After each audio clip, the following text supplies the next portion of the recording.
I believe that the next Most Improved Player award winner this upcoming season is on the Utah Jazz, and it's none other than the young bull himself, Collin Sexton.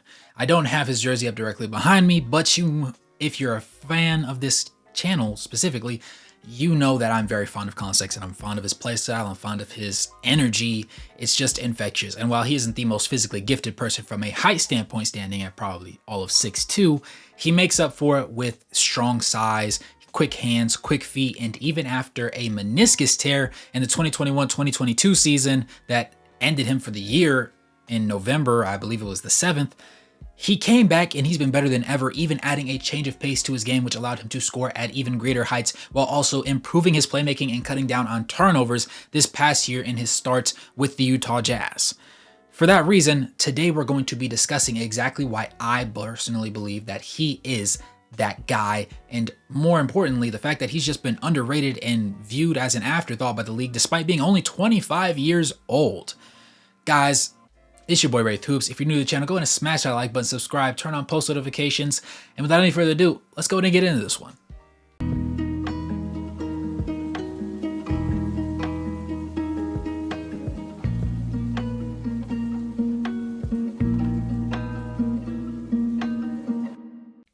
To put things into context, yes, his numbers are inflated because Larry Markkinen was out 17 out of the last 21 games of the regular season, but Collin Sexton was playing stellar for the most part after he finally got the opportunity to start, because at the beginning of the season, they started Jordan Clarkson, and Jordan Clarkson proceeded to put up the worst numbers from a shooting percentage standpoint and arguably from a turnover category that he has at any point in his NBA career.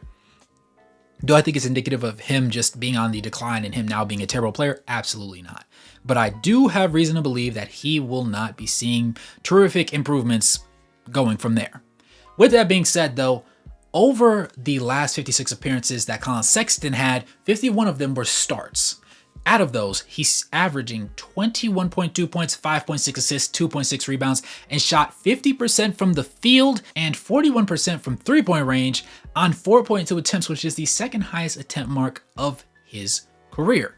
With that being said, though, he is one of the players over the last 9 seasons that has had those numbers, but there are few players that have had them for the entirety of a season. And you would argue that all of them have had better supporting casts around them. 1, LeBron James. 2, Kyrie Irving. 3, Shai Gilgeous-Alexander. 4, Kevin Durant. 4 times the efficiency god. And then Stephen Curry. Of course, the greatest shooter of all time. Why not? But when you think of those players, you think of peak stardom.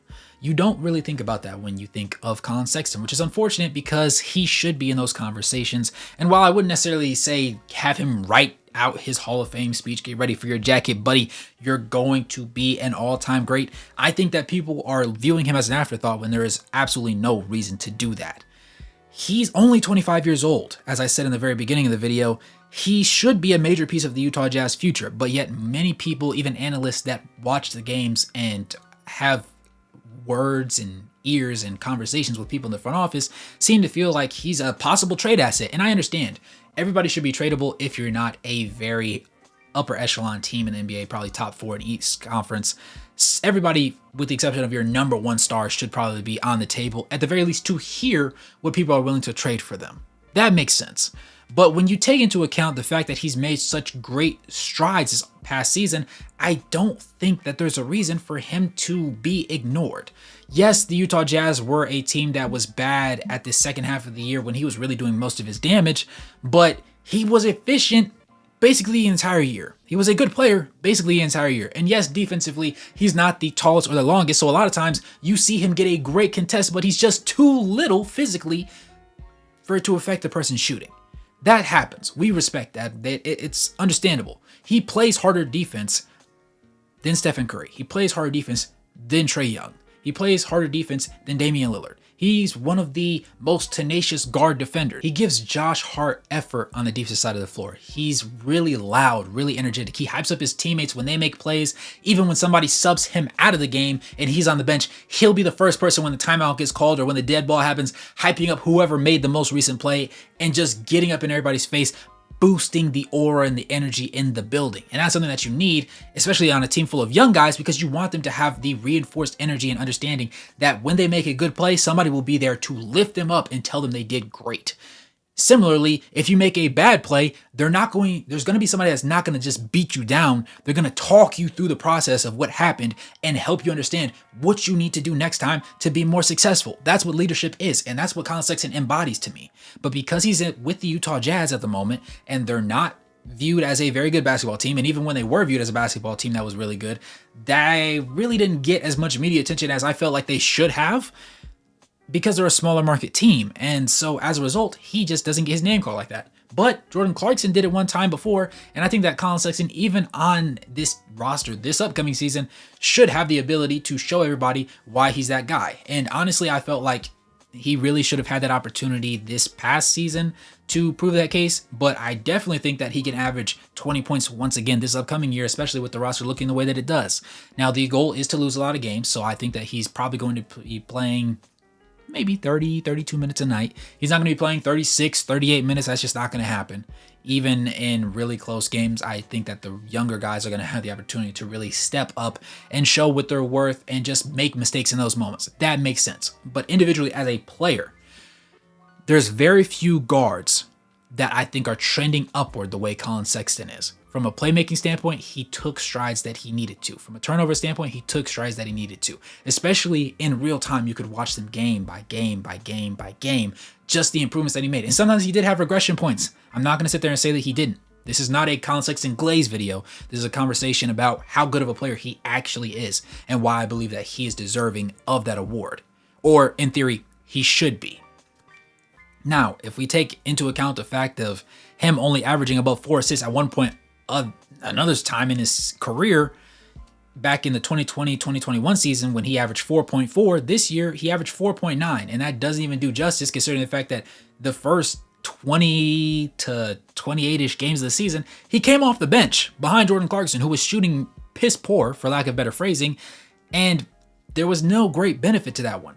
Now, in that same vein, he had a 60-game sample size that last time when he had 4 assists, and this year he had 78 games to his name, and only 51 of those were starts, mind you. With that as well, he had 2.1 turnovers, whereas in the 2020-2021 season, he had 2.8 turnovers. This is the second lowest turnover count of his entire career. If he can manage to do this again, he gets at 2 turnovers, maybe 1.9, 1.8, continues to shoot in the upper 40s, borderline 50% from the field, borderline 40% from 3, and you're going to have to really explain to me why he would not be the most improved player. Coming after a meniscus tear that saw him end up getting traded, sat on the bench, people didn't think that he was that guy anymore. He came out and he showed people with tenacious effort and energy night in and night out. Win, lose, or draw, he was there. Collin Sexton was going to show up, and you literally would have to force him to sit on the bench before he was going to quit on you. It didn't matter if you were up 15, down 15, he was going to play like it was the last 2 minutes, like it was the last 24 seconds of the game.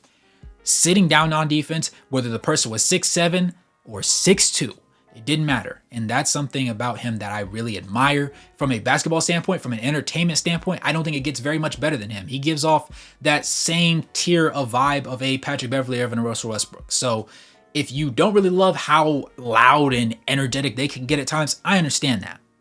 But I would say that he is the most conclusively productive while also not being extremely overbearing in that same vein. He's super energetic and he will be annoying if you are playing against him.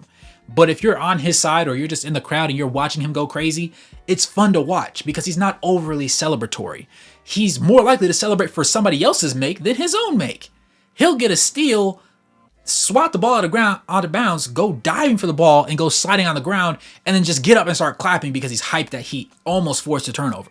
That's the type of energy you want on a young team because that makes everybody else want to be dogs. Hence why he has the name, the Young Bull. And remind you again, he is young. He's only 25. So if he doesn't win the most improved player this year, and he does end up putting the numbers that I suggested he possibly could on this roster, that's fine.